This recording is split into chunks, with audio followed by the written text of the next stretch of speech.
शांति 14/6/1972 अव्यक्त बाप-दादा मधुबन।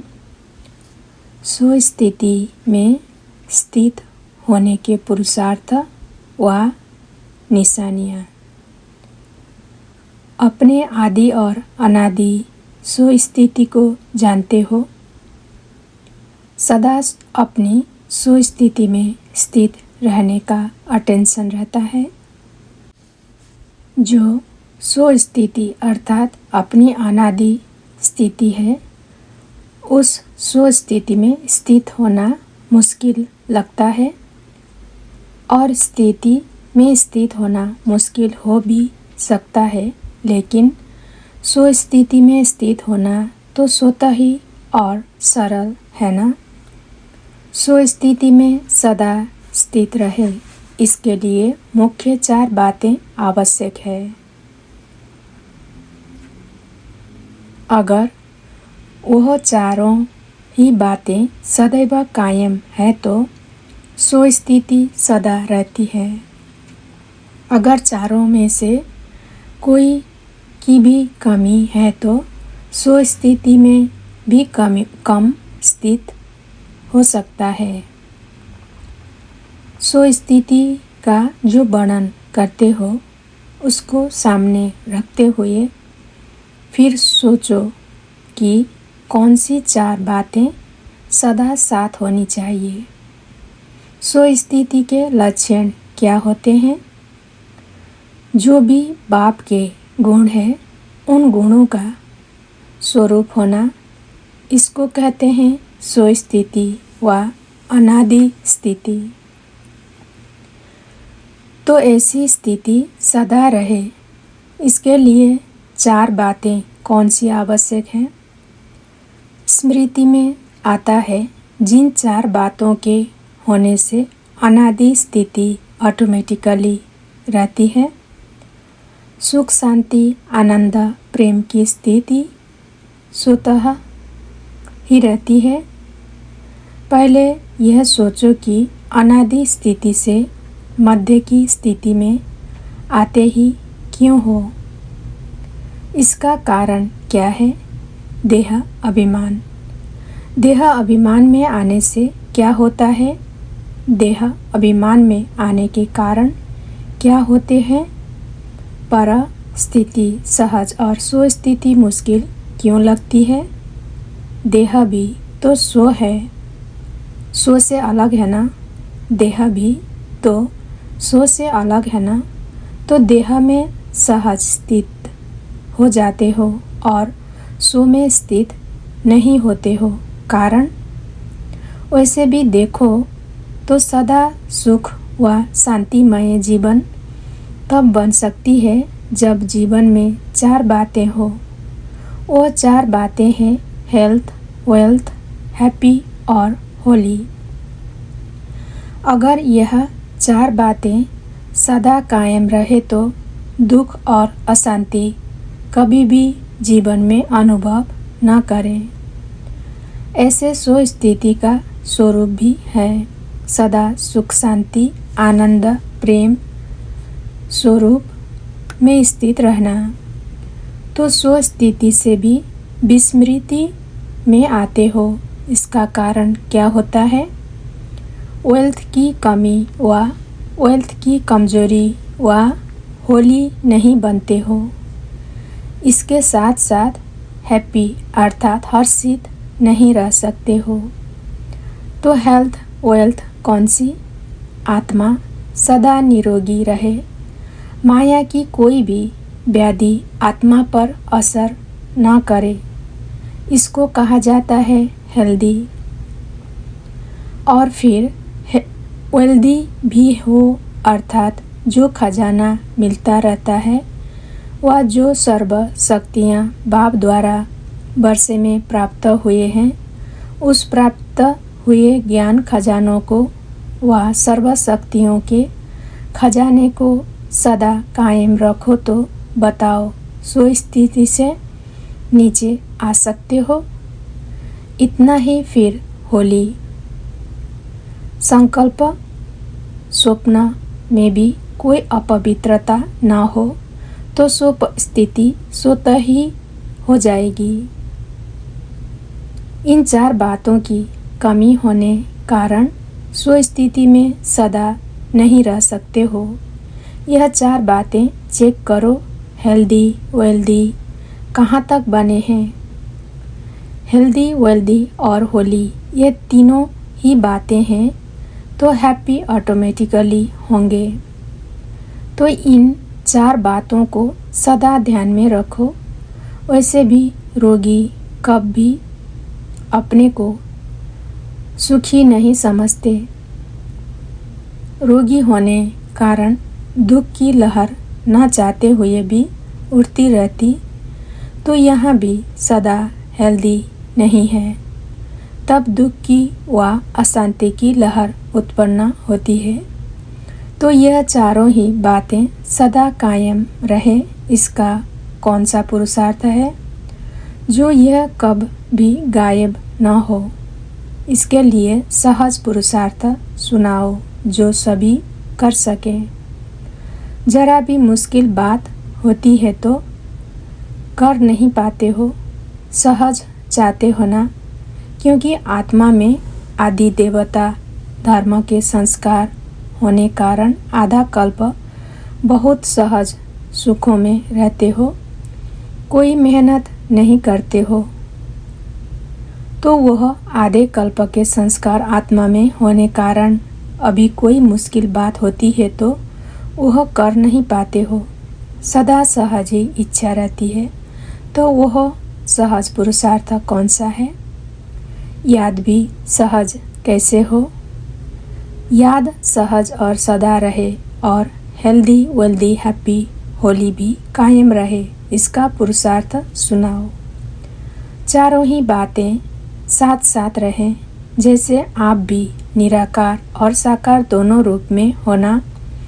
निराकार आत्मा और साकार शरीर दोनों के संबंध से हर कार्य कर सकते हो।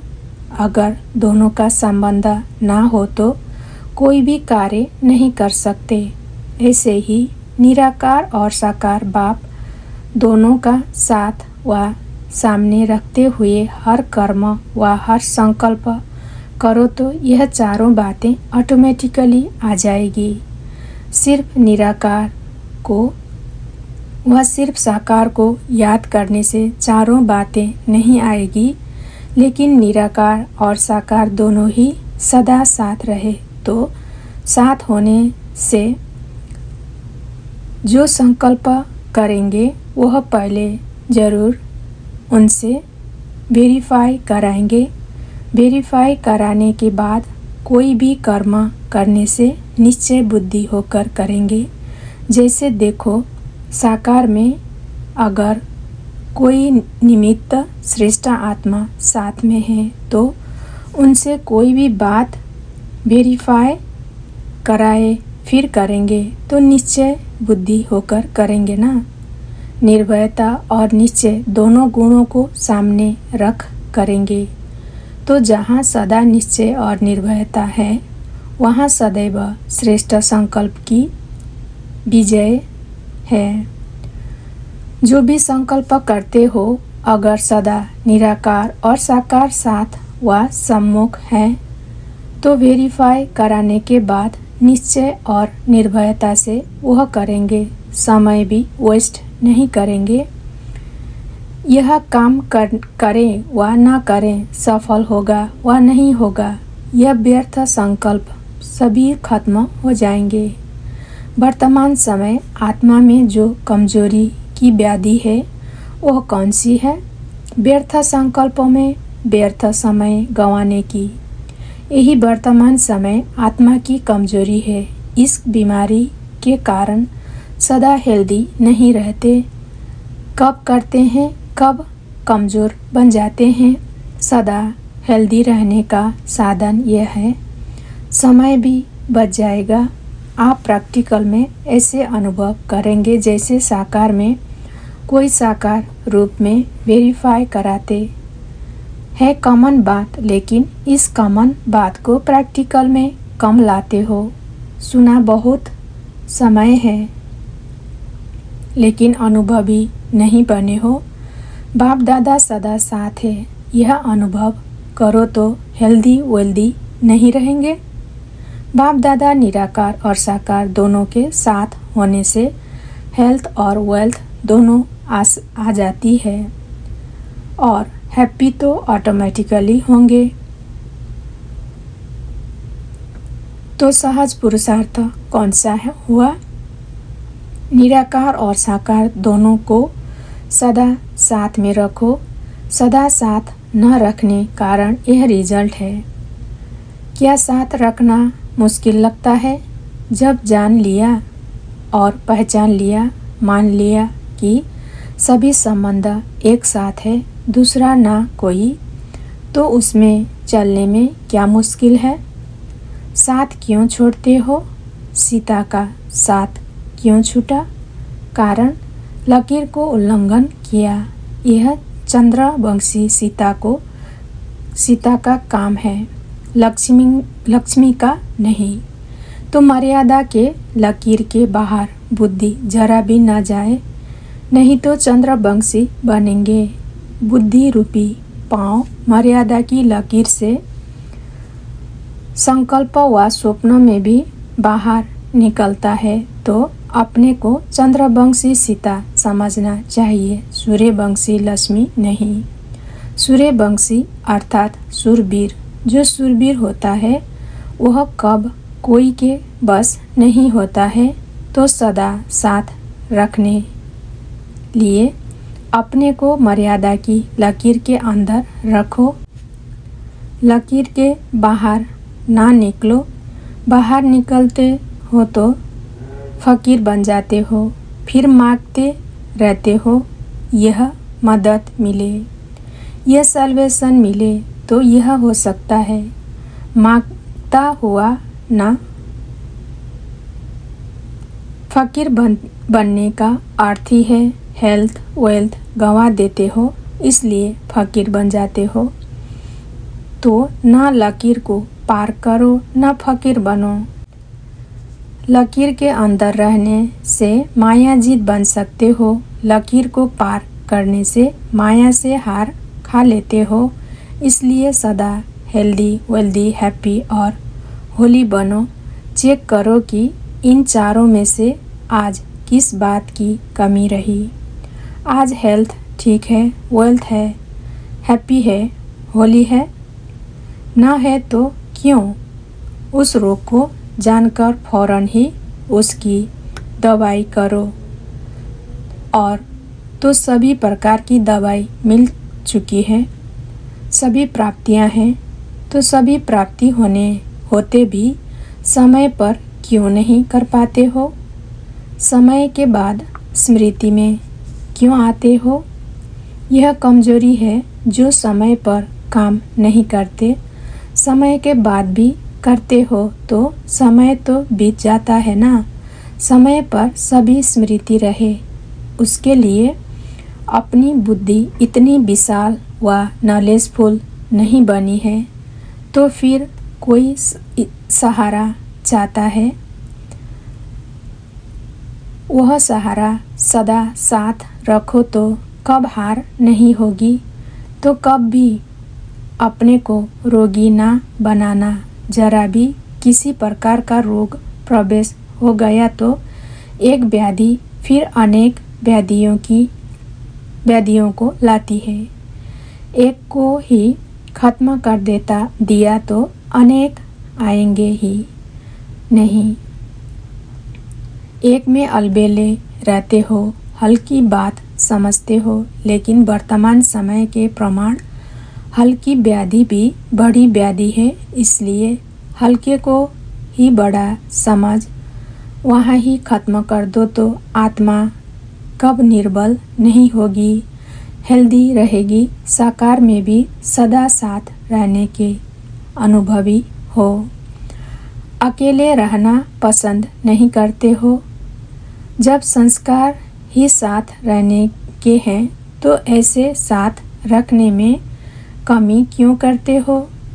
निर्वृत्ति मार्ग वाले क्यों बनते हो? जैसे वो निर्वृत्ति मार्ग वाले प्राप्ति कुछ भी नहीं करते, ढूंढते ही रहते हैं, ऐसी हालत हो जाती है। वास्तविक प्राप्ति को प्राप्त नहीं कर पाते हो तो सदा साथ रखो, संबंध में रहो, परिवार की पालना में रहो तो जो पालना के अंदर सदैव रहते हैं वह सदा निश्चिंत और हर्षित रहते हैं। पालना के बाहर क्यों निकलते हो? निर्वृत्ति में कब ना जाओ तो साथ का अनुभव करने से स्वतः ही सर्व प्राप्ति हो जाएंगी। सन्यासियों को इतना ठोकते हो और स्वयं सन्यासी बन जाते हो। सन्यासियों को कहते हो ना यह भिखारी है, इन मांगने वालों से हम अच्छे हैं। शुरू का गीत है ना, मेहतर उनसे बेहतर है। जिस समय आप लोग भी साथ छोड़ देते हो तो बाप दादा व परिवार को छोड़ आप भी कांटों के जंगल में चले जाते हो। जैसे वो जंगलों में ढूंढते रहते हैं वैसे ही माया के जंगलों में स्वयं ही साथ छोड़ फिर परेशान हो ढूंढते हो कि कहीं सहारा मिल जाए। निर्वृत्ति मार्ग वाले अकेले होने के कारण कभी भी कर्म की सफलता नहीं पा सकते हैं। जो भी कर्म करते हैं उनकी सफलता मिलती है, तो जैसे उन्हें कोई भी कर्म की सफलता नहीं मिलती, इस प्रकार अगर आप भी साथ छोड़ अकेले निर्वृत्ति मार्ग वाले बन जाते हो तो कर्म की सफलता नहीं होती है। फिर कहते हो सफलता कैसे हो? अकेले में उदास होते हो तो माया के दास बन जाते हो। न अकेले बनो, न उदास बनो, न माया के दास बनो। अच्छा, ओम शांति।